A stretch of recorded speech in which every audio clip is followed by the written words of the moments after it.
estudantes do nono ano, tudo bem com vocês? Eu sou a professora Andressa e hoje estaremos vendo a aula número 2 de Robótica Educacional. Sejam todos muito bem-vindos!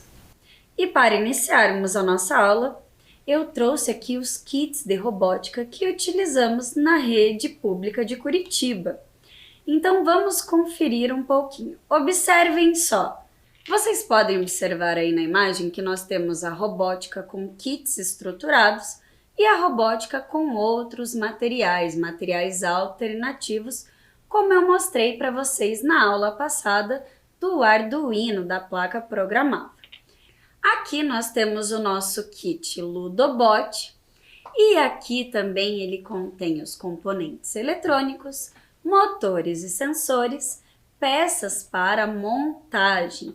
E aqui eu trouxe uma imagem para vocês observarem a placa programável que é inserida dentro do nosso Ludobot. E aqui também vocês podem observar como é toda essa infraestrutura interna. E nós também temos outro kit na rede municipal de Curitiba, que é o Lego Mindstorm ZV3.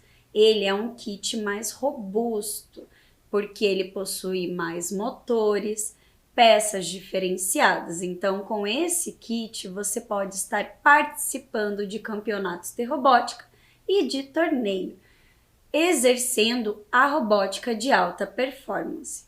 Então, aqui vocês podem ver um pouco do interior da caixa e aqui as peças que contém no kit. Mas eu vou mostrar aqui para vocês o kit com mais detalhes. Vamos conferir?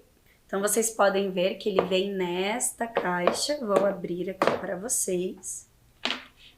E aqui ele vem com todos esses materiais. Olhem só. Então, vamos conferir o que vem nesse kit. Então, aqui eu tenho o M-Center. O que é o M-Center? Ele é o cérebro do robô. Então, aqui eu tenho todas as possíveis conexões para os sensores. Aqui eu tenho o botão de ligar e desligar. E aqui eu tenho a entrada USB para passar toda a minha programação do computador para o meu Ludobot. Então, vamos colocar aqui de lado. E aqui nós temos o M-Cu, que é essa peça aqui, ó. E ela se junta ao M-Center. Vocês até podem ver, ó, que há um ímã aqui, ó. E essa peça ela é utilizada para fazer a ligação com esse motor aqui, ó, que é o motor DC. E aqui nós temos também a parte inferior do nosso Ludobot. Aqui nós temos o motor e aqui vocês podem ver que o eixo é onde se conecta aqui. Esta bolinha aqui para dar suporte quando eu encaixo as minhas rodas. E vocês podem ver também que ele se encaixa aqui como peça de montar, ó. Então, vou juntar aqui para vocês verem, ó. Se encaixa perfeitamente. E nós temos também alguns sensores que vêm no nosso kit. Aqui eu tenho o sensor Find Liner, ou seja, seguidor de linha. E ele também é conhecido por sensor de reflectância. É ele que nós utilizamos para fazer a programação de um seguidor de linha, ou até se a gente quer pegar um robô para chegar até certo ponto e parar, ele vai identificar um obstáculo também na frente. Nós temos também o sensor giroscópio. Esse sensor ele faz a medição de movimentos em graus. Então, se o robô executa algum movimento, ele provavelmente vai acionar o sensor giroscópio. E por último, nós temos o sensor crash, o sensor que é mais conhecido como sensor de toque, porque vocês podem observar que ele tem um botãozinho aqui. E ele pode ser trabalhado quando pressionado e solto, apenas um pequeno toque. Tudo isso dá para ser configurado na programação. Então, essa é a nossa primeira parte. Então, todas essas peças vieram aqui. E agora vamos ver um pouco do que vem dentro na parte inferior da caixa. Então aqui, ó, vocês podem observar que nós temos diversas peças que compõem o nosso kit Ludobot.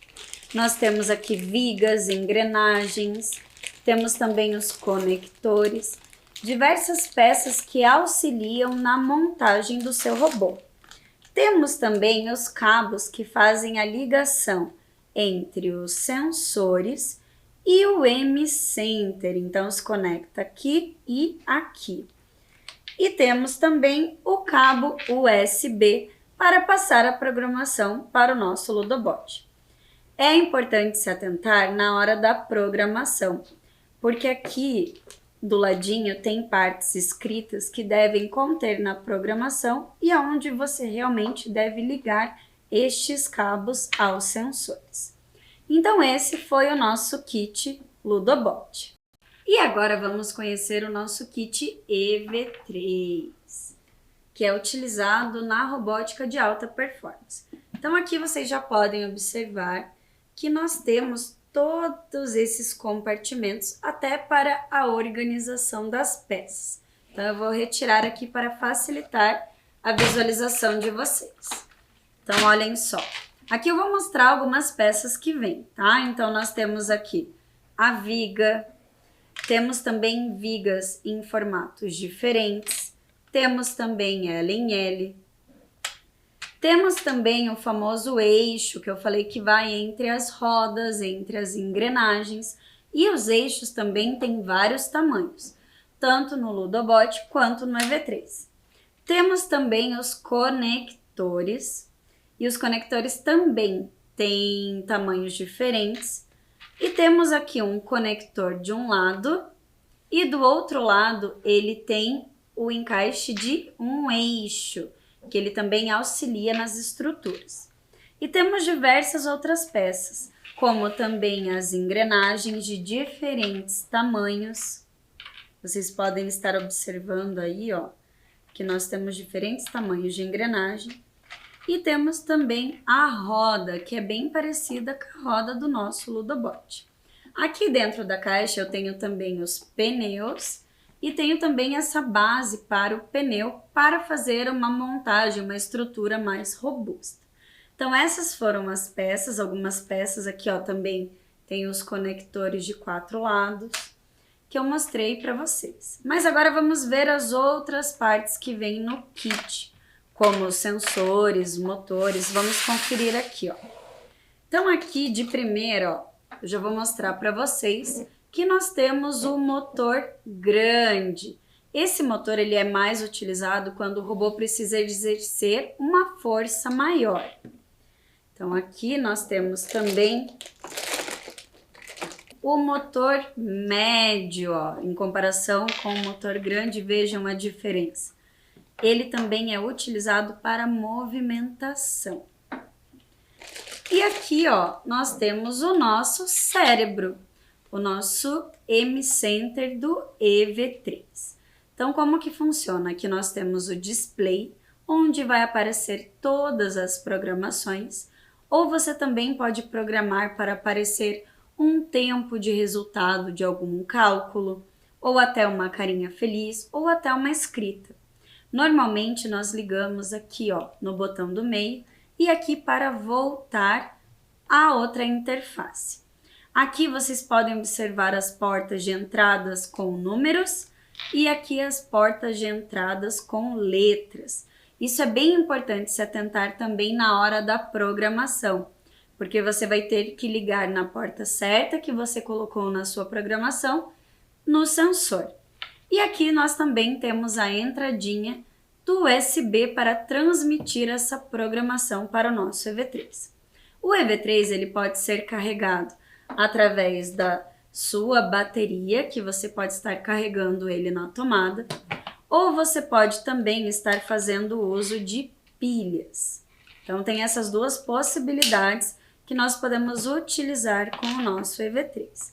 Agora eu vou mostrar para vocês os sensores que vêm no nosso kit. Então o primeiro aqui, ó, nós temos o sensor de toque. Ele é bem parecido com o do Ludobot, mas por ser um kit com uma estrutura maior, ele também vai ser maior. E o botão também. Então vejam aqui ó, que eu posso programar para pressionar e tirar, pressionar rapidamente ou apenas dar um toque. Então este é o sensor de toque. E aqui nós temos o sensor giroscópio. O mesmo sensor lá do Ludobot, que tinha um aviãozinho, representando aqui no nosso kit EV3 com as mesmas funções do kit Ludobot. E aqui temos o sensor Color. Esse sensor ele é meio que 3 em 1. Por quê? Porque você pode programar ele para identificar cores, você pode programar ele para ser um seguidor de linha ou até para reflectância. Então, ele é 3 em 1. E nós temos, por último, o sensor ultrassônico. Esse sensor ultrassônico, ele é capaz de medir distâncias. Então, por exemplo, você pode colocar na sua programação que ele pare quando ele identificar 10 centímetros antes um objeto. Então, você pode estar programando toda essa questão de distância para que ele identifique e pare ou realize uma outra ação. Então, esse é o sensor ultrassônico. E também temos aqui, ó, os cabos que realizam essa conexão entre o cérebro e os sensores. E esse foi o nosso kit EV3. Vocês lembram que na aula passada nós vimos sobre tecnologia? Hoje nós iremos tratar sobre a tecnologia da comunicação. Mas antes, vamos relembrar um pouco o que é tecnologia? Acompanhem comigo. De acordo com o dicionário Infopédia, tecnologia é conjunto dos instrumentos, métodos e processos específicos de qualquer arte, ofício ou técnica. Estudo sistemático dos procedimentos e equipamentos técnicos necessários para a transformação das matérias-primas em produto industrial. Raramente usado conjunto de termos técnicos próprios de uma arte ou ciência. Então, vocês lembram que na nossa aula de tecnologia a gente viu que tecnologia é o aprimoramento das coisas, que é a questão da evolução, ou a tecnologia disruptiva, que quando surge algo novo, que acaba desclassificando o uso de algo antigo. E agora, para dar continuidade à nossa aula, eu convido aqui a professora Júlia para contar um pouco mais sobre a tecnologia da comunicação e como foi toda a sua história. Tudo bem com vocês, estudantes? Então, eu estou aqui hoje para conversar um pouquinho com vocês sobre essa temática tão interessante, que é tecnologia na comunicação. Acompanhem comigo, então. A comunicação sempre esteve presente no nosso cotidiano, desde as primeiras formas de escrita. A humanidade busca diferentes meios de trocar mensagens entre as pessoas. Então, desde os primórdios dos tempos, as pessoas se comunicavam de diferentes formas. Mas qual será que era a forma que as pessoas se comunicavam? Será que já existia e-mail? Será que já existia mensagens, SMS, celular? Então, nós vamos relembrar um pouquinho dessa história da tecnologia na comunicação. Então, eu trouxe até aqui para mostrar para vocês que nós vamos conversar durante a aula sobre essa questão do histórico da tecnologia na comunicação. E o que será que tem a ver essa mala, essas cartas, a câmera? O que será que tem tudo isso a ver com a história da tecnologia na comunicação? Para isso, antes, nós vamos ver essa pergunta aqui. Mas você sabe qual que foi a primeira forma de comunicação entre as pessoas? Então, vamos pensar um pouquinho. Olhem essa outra imagem. Nós temos diferentes meios e formas de comunicação. Como assim, professora Júlia? Então, o homem ele se expressava de diferentes formas com esses desenhos. Também nós temos na evolução ali da história as cartas, o rádio, o telégrafo, tanto o elétrico como aquela a versão mais comum, que não era de forma elétrica, o celular, a internet, a representação aqui das mensagens, dos vídeos, e além dali do tablet representando toda a evolução da tecnologia digital. Mas vamos ver um pouquinho mais das pinturas, como que foi todo esse processo. Acompanhem comigo. O homem começou a usar o papiro, a pedra e as placas de argila, a fim de gravar a mensagem que pretendia transmitir. As primeiras mensagens eram transmitidas por estafetas, que percorriam vários quilômetros para levarem a informação ao seu destino. Esse nome estafetas pode soar um pouquinho estranho. Talvez vocês não conheçam essa palavra. Vamos ver o que será que ela significa e vocês vão ver que ela está presente no nosso dia a dia. Olha só, estafetas. Estafeta é um portador de despachos, encomendas, cartas que fazem entrega a cavalo. Ou seja, hoje em dia a encomenda ela chega pelo correio ali, vai uma pessoa que faz as entregas em casa. E naquela época existiam pessoas que iam até pegavam o seu cavalo para levar as encomendas, para levar as cargas ali e transportar para as pessoas. Então esse nome, esse significado estafetas era muito comum e muito utilizado na época.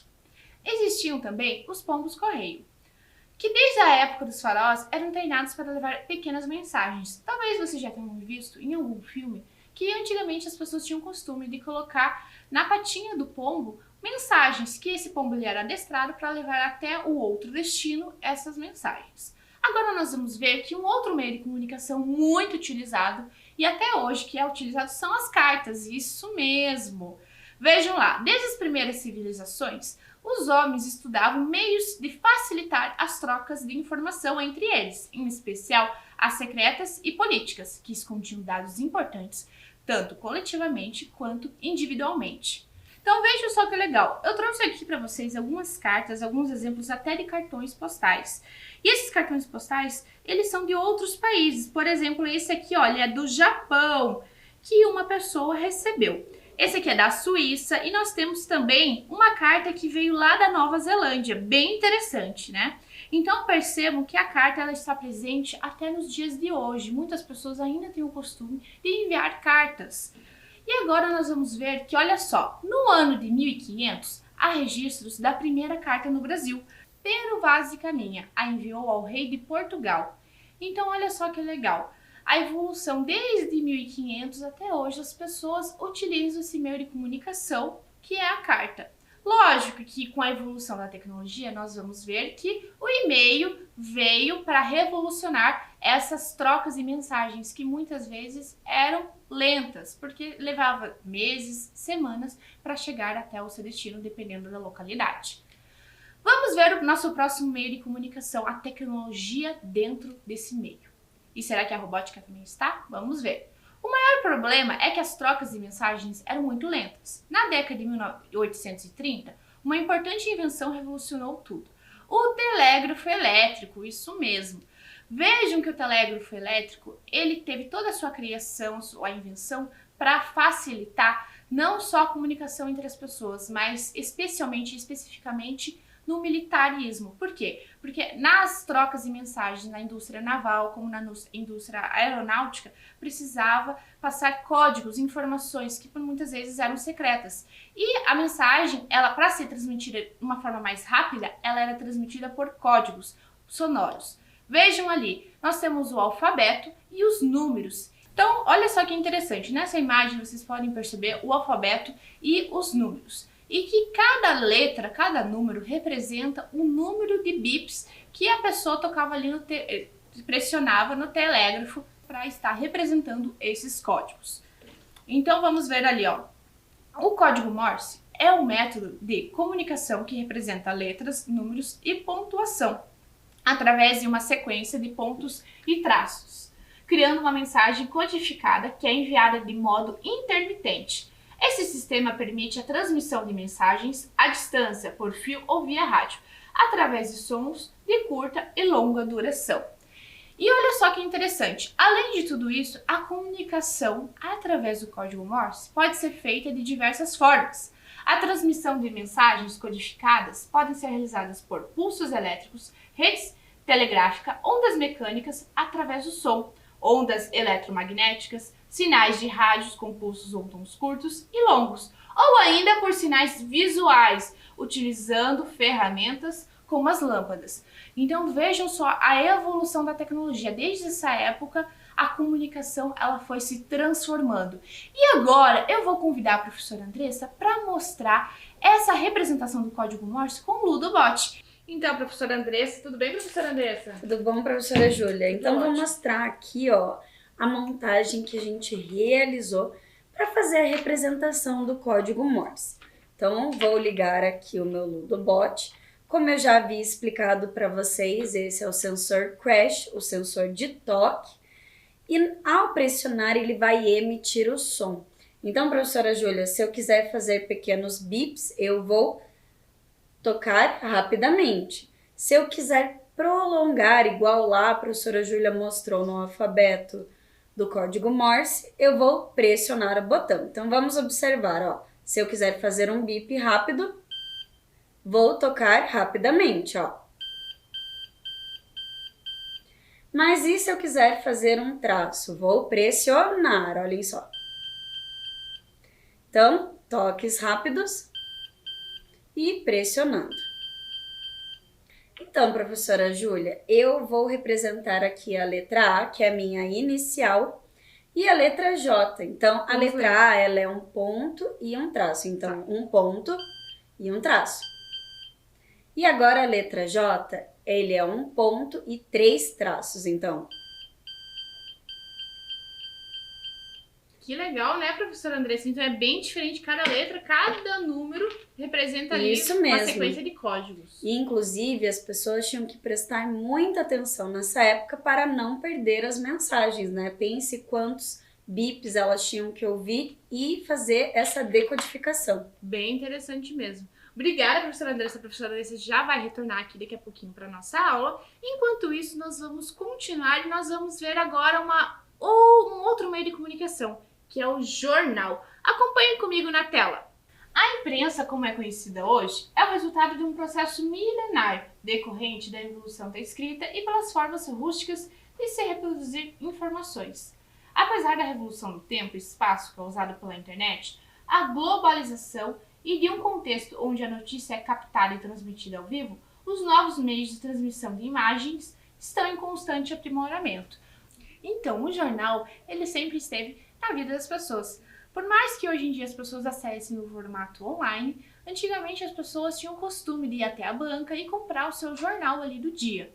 E o jornal, ele é o responsável por trazer ali as notícias do dia a dia, as notícias atualizadas da política.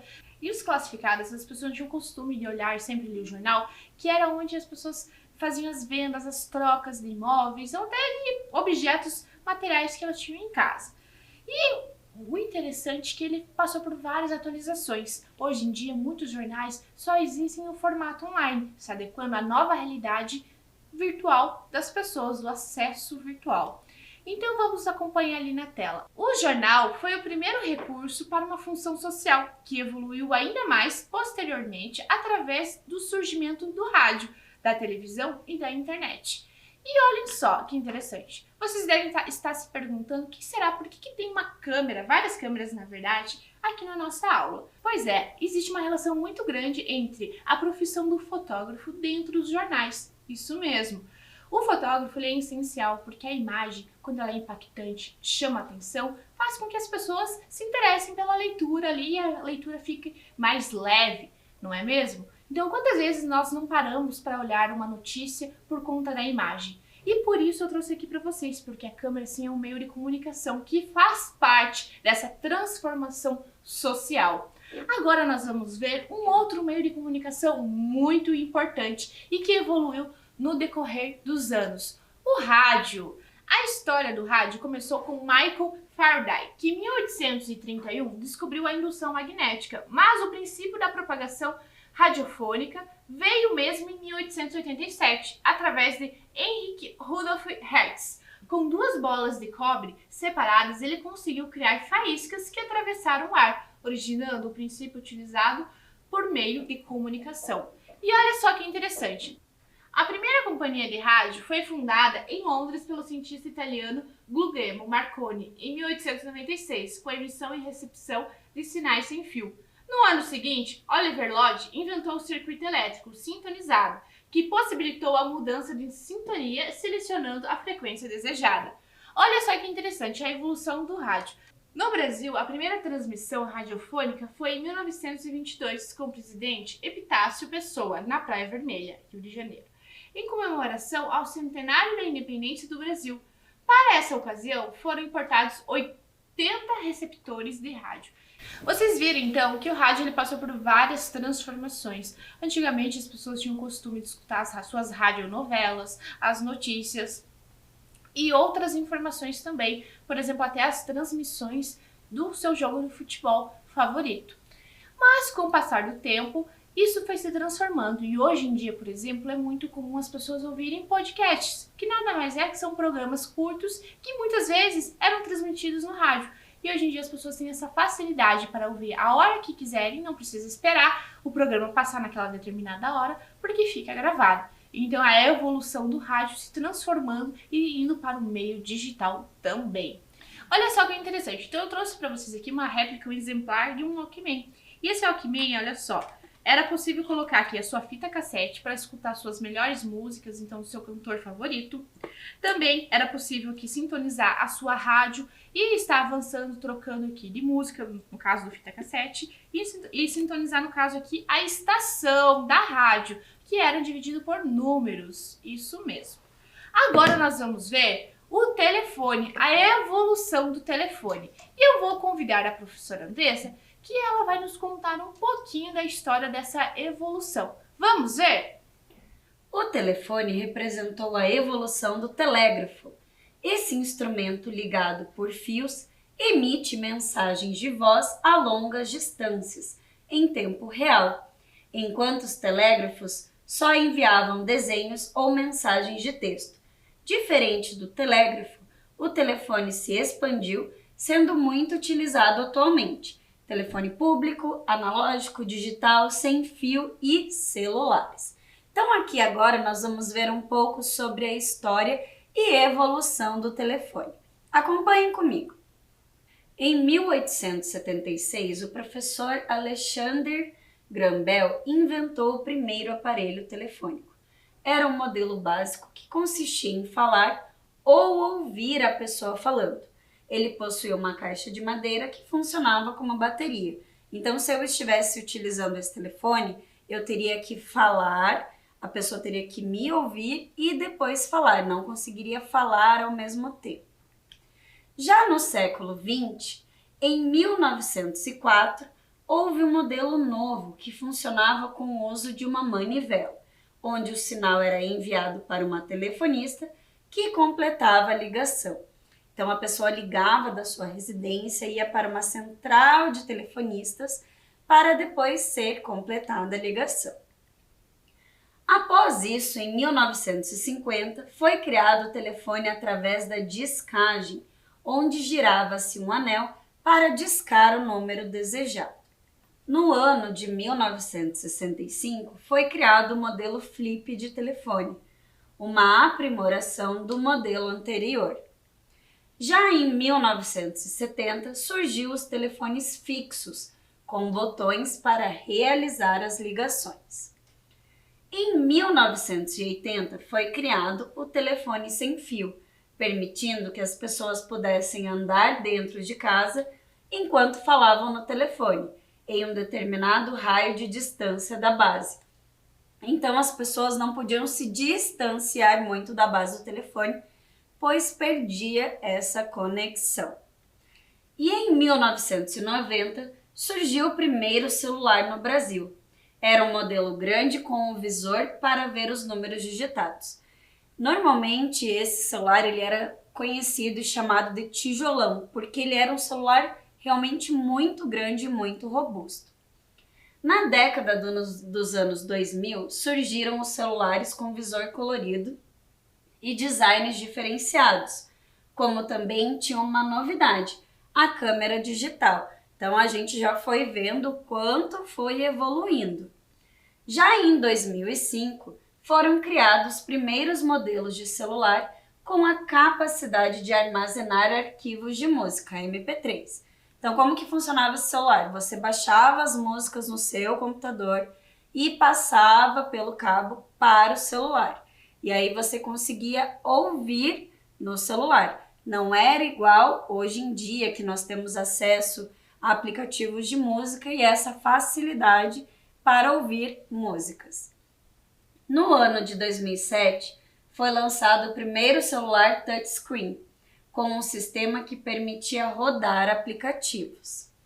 E em 2008 são lançados os smartphones com teclado QWERTY, que nada mais é do que a adaptação do teclado do computador para o celular para facilitação de digitação e envios de SMS da época. E em 2011 são lançados novos modelos de smartphones com diversos aplicativos, acesso à internet e câmera com melhor definição. Nos dias atuais, temos os modelos mais sofisticados com uma gama enorme de características, como desbloqueio de tela por meio de digital, câmera frontal, acesso a vários aplicativos, jogos e dentre outros. Então a gente pode ver toda essa caminhada do telefone, o quanto evoluiu e o quanto hoje temos facilidade em relação à comunicação, em ouvir música e enviar mensagens também. E agora veremos um dispositivo que foi muito utilizado nos anos 90. Você já viu ou já ouviu falar no pager, ou mais conhecido como bip? Ele era um aparelho bem pequeno que recebia mensagens por escrito na tela. Então, como que funcionava? Na época eu era criança e a minha irmã ela realmente tinha um pager. Então eu lembro de ligar para a central e falar a mensagem e o número do pager dela. Então, por exemplo, eu falava o número e falava: "Oi, quero falar com você, ligue para casa". A atendente da central registrava a mensagem, digitava a mensagem e enviava o sinal para o pager da minha irmã. E ele carregava esse nome de bip porque justamente ele fazia um sinal parecido com esse som. E ele também vibrava. E ele tinha uma parte atrás que você conseguia encaixar e prender no bolso da calça. Então, normalmente as pessoas usavam ele no lugar de uma pochete para sentir e receber mensagens. Então, assim funcionava o pager e o bip. Infelizmente, ele já foi, desconsiderado. Lembram que eu expliquei da tecnologia disruptiva? Ele foi substituído pelos celulares. Mas na década dos anos 90, ele fez muito sucesso entre os jovens. E agora nós veremos uma outra questão, que é a SMS e a MMS. Observem ali na tela. SMS é o nome dado às mensagens de texto de até 160 caracteres, enviadas de um celular para outro. Também é conhecido pelo termo torpedo.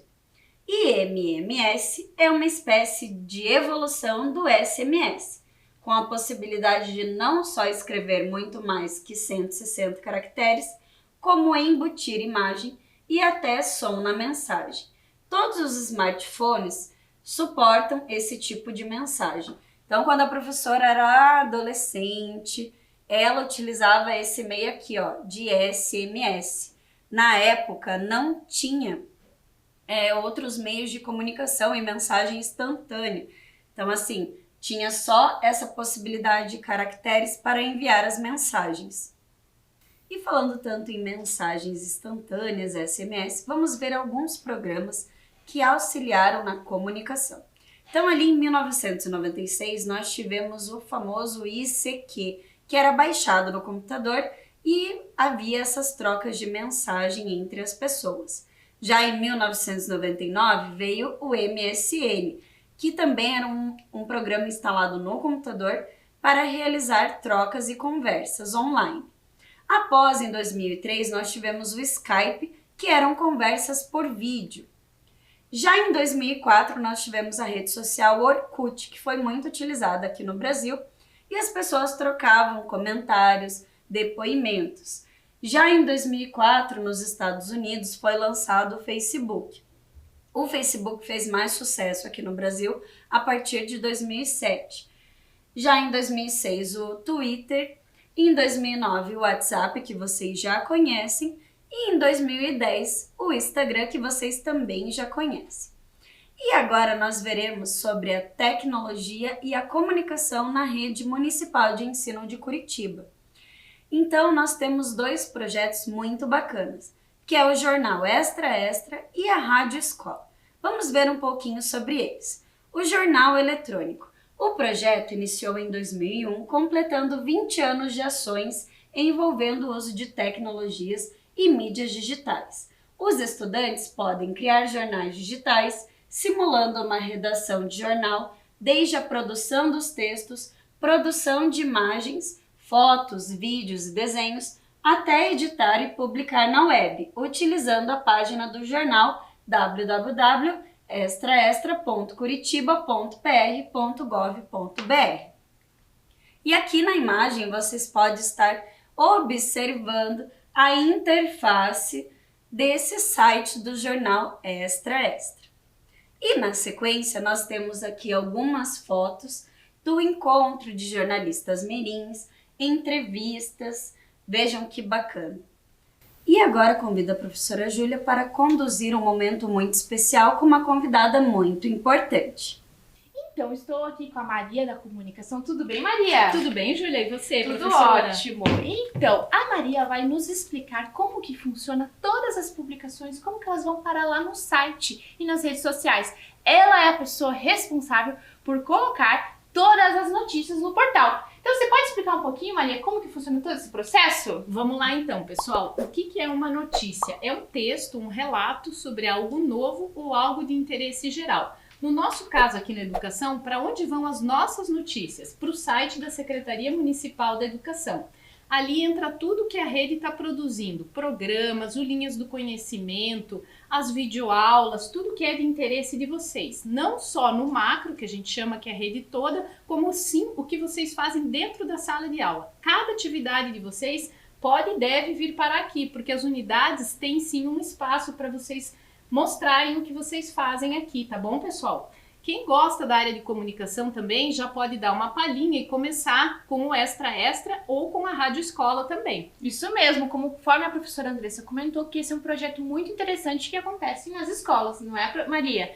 Exatamente. Então, e além do site, existe esse malote que vocês viram no início da aula que nós colocamos aqui na mesa. E o que será que esse malote, Maria? Ele serve também para a comunicação entre as escolas e a secretaria, não é mesmo? Exatamente, porque a comunicação não é só de dentro para fora. As pessoas aqui dentro também se comunicam até de uma maneira administrativa. Sim. Então, as pessoas dentro da secretaria, as informações vão até o núcleo regional, do núcleo para a escola. E às vezes do núcleo para a escola diretamente. Mas é isso. Então, muito obrigada, Maria, pela sua participação. E ficamos sabendo agora um pouquinho, também matamos a nossa curiosidade, porque como será que chegam as notícias dentro do portal, né? Muito obrigada, Maria, pela sua participação. E agora eu quero convidar a professora Andressa, que ela tem um convite muito especial para vocês. E o convite especial que eu quero fazer para vocês é que se você tem alguma atividade, alguma produção sua, você pode estar enviando no e-mail robotica@curitiba.pr.gov.br. E eu vou ficando por aqui. E até a próxima aula. Tchau!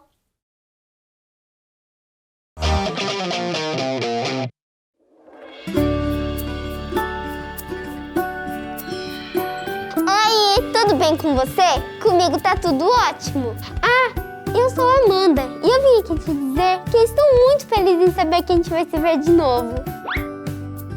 Mas antes eu preciso te dizer algumas coisinhas, tá? A gente vai ter que manter alguns cuidados super importantes para voltar para a escola com segurança, né? Olha só, antes de sair de casa, é importante que você esteja pronto, com o álcool em gel nas mãos,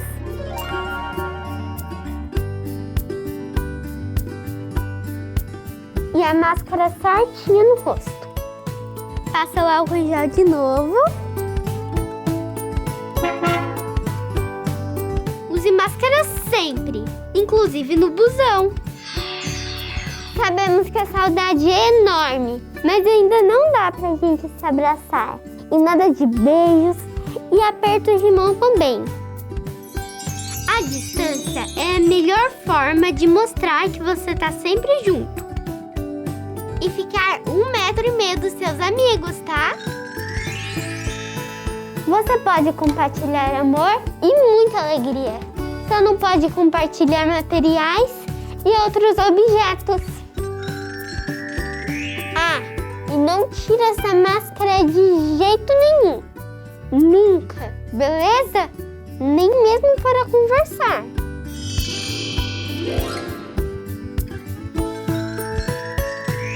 Eu quero muito ver você aqui, mas se tiver algum sintoma, pode ser corona, hein?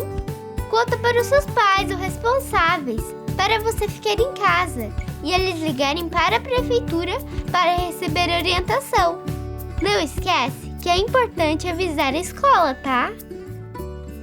E com esses cuidados simples, a gente vai conseguir fazer da nossa escola um ambiente acolhedor e seguro. Porque aprender com cuidado é o que nos move. Nós vivemos numa cidade movida pela educação.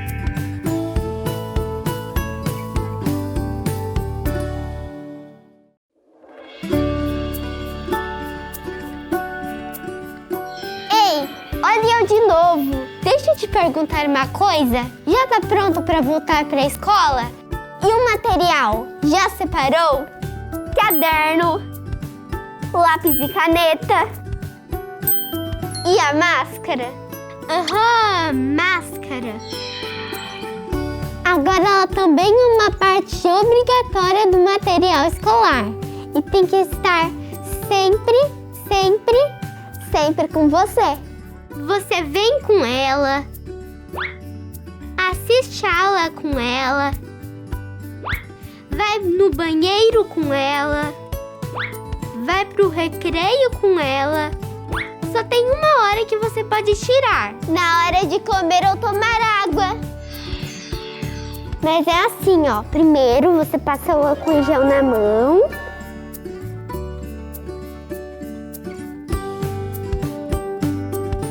E tira a máscara com cuidado, pegando pelo elástico. E coloque dentro de um saquinho vazio. Lembre-se de trazer de casa, hein?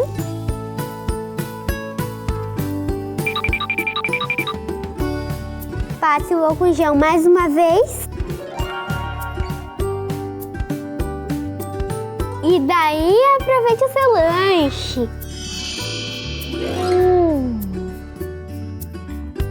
Aí, quando terminar de comer, passa o álcool em gel de novo.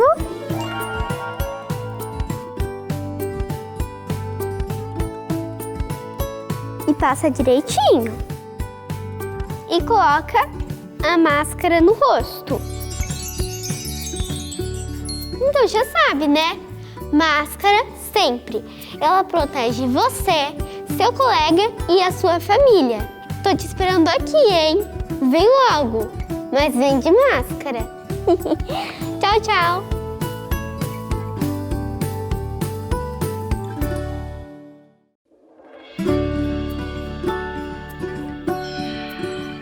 Gente, se preparem, porque hoje o conteúdo vai ser especial. Com vocês, jeito de demonstrar carinho na pandemia.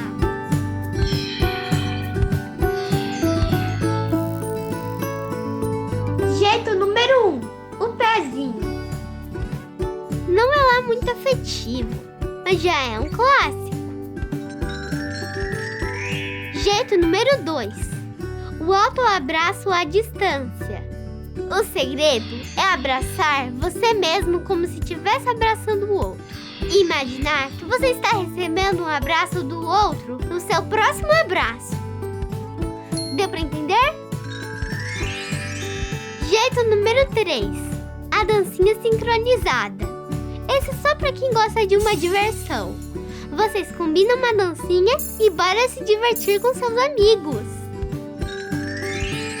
Jeito número 4, o jeito que você inventar. Vale qualquer coisa, vale tudo junto. Vale soltar a imaginação, só não vale tocar, tirar a máscara ou chegar perto. Por mais que você goste muito do seu amigo, é preciso manter o distanciamento. Ou seja, fique sempre a 4 passos bem grandões dele. Ficamos combinados? Então, até mais!